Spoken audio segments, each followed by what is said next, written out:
Peace be with you, everyone. Welcome to the channel. My name is Trevor. Very grateful to have you here. And today's video, I'm just going to be sharing with you the 7 fragrances that I wore here, rounding out the 3rd week of February 2024. This is weekly rotation number 66, and I had a good combination of heavy, fresh fragrances and some more sensual date night style cold weather fragrances. We're transitioning right now into spring. We've had a few days here where we've reached almost 60 degrees Fahrenheit. The buds on the trees are starting to show up, but it's still kind of cold here, and we have been getting, you know, one day it'll be 60 degrees, the other day it'll be 20, we'll get some snow, and then it'll melt the next day. So we're definitely having this interplay of warm and cold. So the heavier fresh fragrances and the more floral style cold weather fragrances is what I've been reaching for. Starting off with Monday, went with this one, Dior Homme Intense. Like I said, a heavier floral fragrance. You get the beautiful iris in here, which is the hallmark note for this fragrance and this line. They really started the craze for iris with their original Dior Homme. This has a very waxy, lipsticky style texture and a beautiful powdery floral iris with a little bit of a cacao powder style chocolatey sweetness.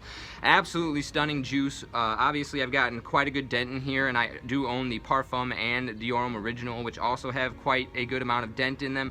One of my favorite fragrances and my favorite line currently in my collection, Dior Homme Intense for Monday.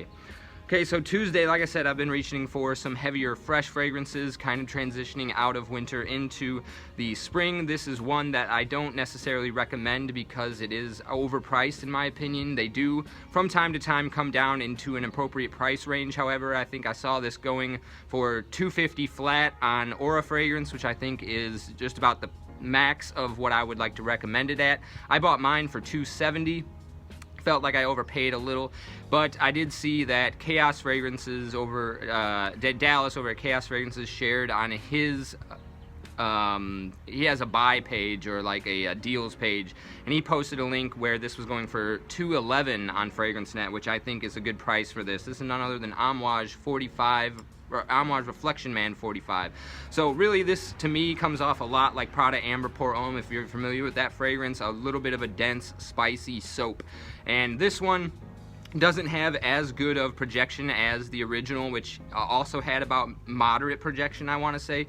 The florals are a lot more amped up in that one, whereas this one, it's a lot more heavy, soapy, spicy. Beautiful wear nonetheless, and I enjoy it more and more every time that I do wear it. I just hope that as time moves on, it becomes more and more accessible at the discounters, because as of right now, I would definitely just recommend picking up Prada Amber Pour Homme for $100 instead of this for $300 plus. But really enjoyed wearing it nonetheless. This is Amouage Reflection 45 for Tuesday. Okay, so Wednesday, another heavy fragrance, more for the colder weather in my opinion, but it has an emphasis on florals. This is Moschino Toy Boy for Wednesday. I can't remember what, the week's been a little bit of a blur, been having a lot going on. My son has got a lot of medical attention that he needs at the moment. We're also in the process of moving, so I will be having a new house, new background, hopefully a studio in the new basement that we're getting with some nice fragrance shelves and whatnot. But that aside, I'm getting tangential and lost track a bit, but this is a beautiful fragrance in my opinion. A bit divisive, however, you either love it or hate it. What I get from this though is kind of a really masculine style potpourri. So you do have that granny style spicy sensation, like you'd be walking into grandma's kitchen or something like that, but it has a masculine edge the way that it's rounded out here. I believe there's some clove in here that adds a little bit of a smoky dark nuance to it, but otherwise it's a really sort of cold rose, really a little bit dewy almost, and it gives off this latexy style texture. So you get a little bit of a latex textured rose and a little bit of a grandma potpourri that smells masculine and dark, and it comes together in a great sensation. It almost, I was wearing this on Wednesday, and it did remind me a little bit of opening up a bag of bird seed. So there's a flax note in here that I think lends a little bit to a seedy or bready style sensation mixed in with the rose. So it has this very earthy, I don't want to say earthy like soil or leaves, but it has this very seed-like, I think it's not quite nutty, but it has this dusty, almost woody type feel to it.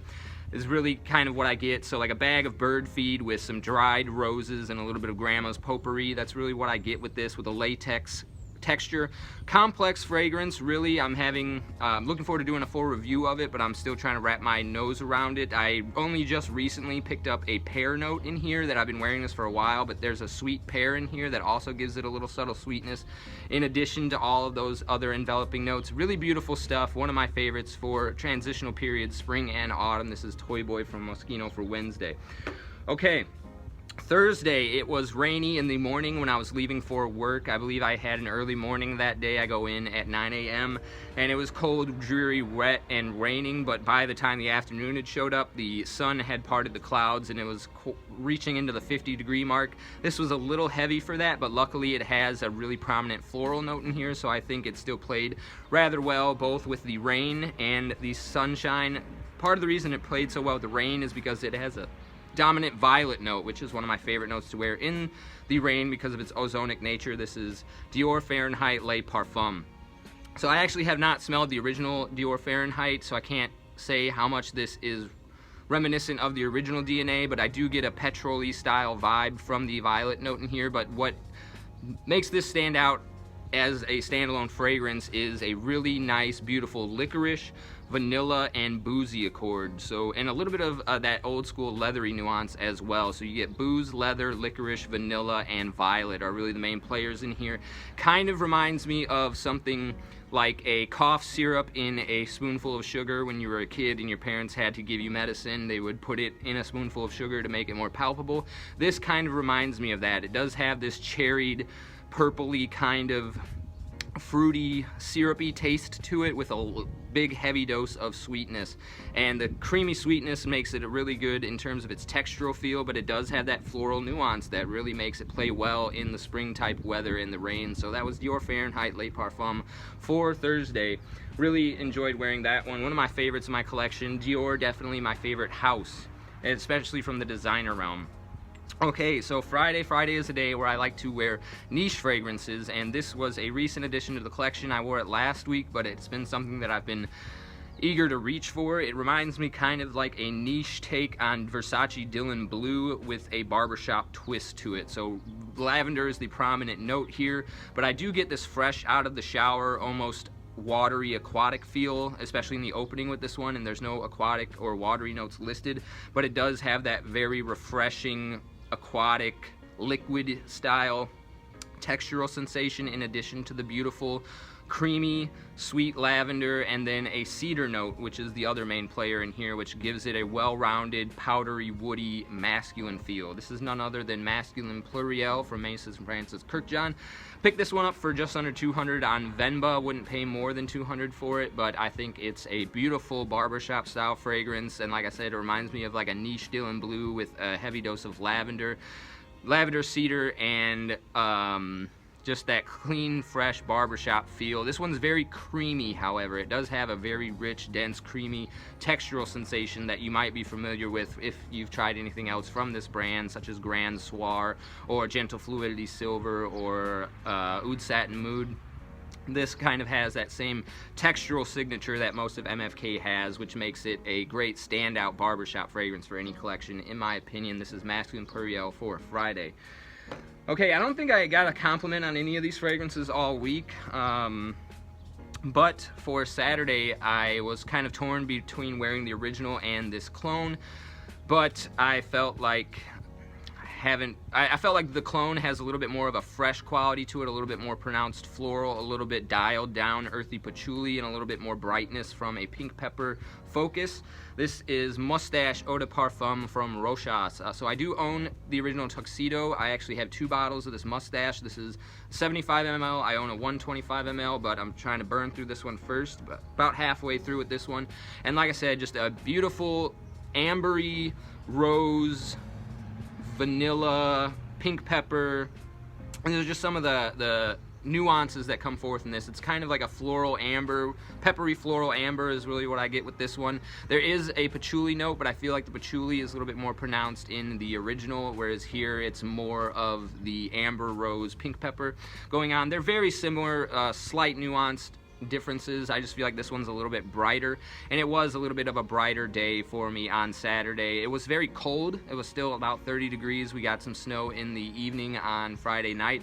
Woke up to some snow on the ground Saturday morning, but it was really bright, sunny, jovial. Felt like a March day almost, just the way that it had that spring atmosphere on the horizon, and I felt like this was a good one to kind of go out and balance in with the cold with its sweetness, but have a nice masculine fresh quality to it, as well as I was out and about running a few errands.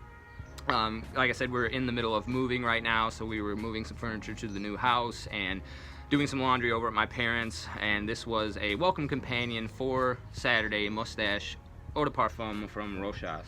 Not to be confused with the Eau de Toilette, which is a very different fragrance.